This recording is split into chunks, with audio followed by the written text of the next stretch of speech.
Lego Pirate set 6270 Forbidden Island, and this came out in around 1989. By the way, before we get started, let me know in the comments what you thought about my 360 speed build. I was just playing about with a turntable and had this idea to do a kind of stop motion thing whilst everything was spinning. I kind of like the effects. Probably do more of that in the future. But anyway, back to the set. It's a nice mid-sized build on this printed 32 by 32 base plate. This base plate only ever came with this set, which is quite surprising.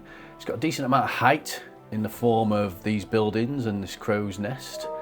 So it's pretty impressive and eye-catching on the shelf. I particularly like the atmosphere and mood you get when it's all lit up, and the silhouette shapes give a nice piratey Caribbean feel.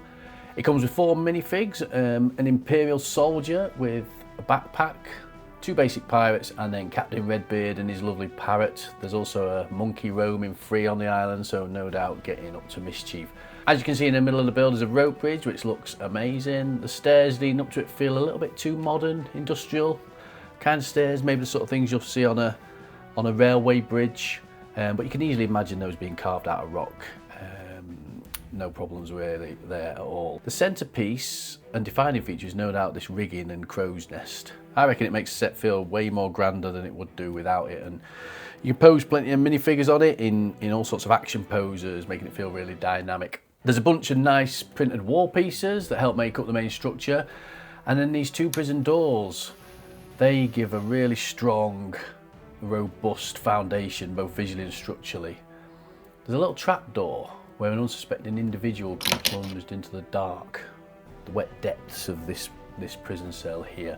Of course, there's a palm tree and plenty of foliage, making everything feel overgrown and natural.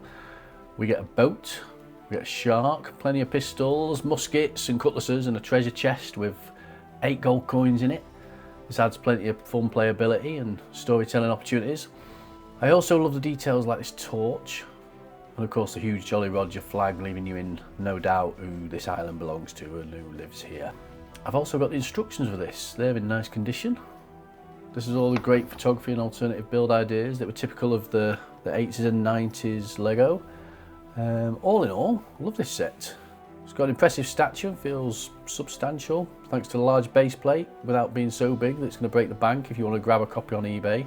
I think you'd have a lot of fun setting up different stories and scenes. I love all the hiding spaces and nooks and crannies too.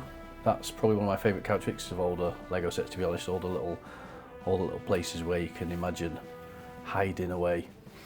So there we go. Thank you for taking a trip to Forbidden Island with me, and if you'd like to go on more vintage brick adventures, please consider subscribing. Cheers, goodbye.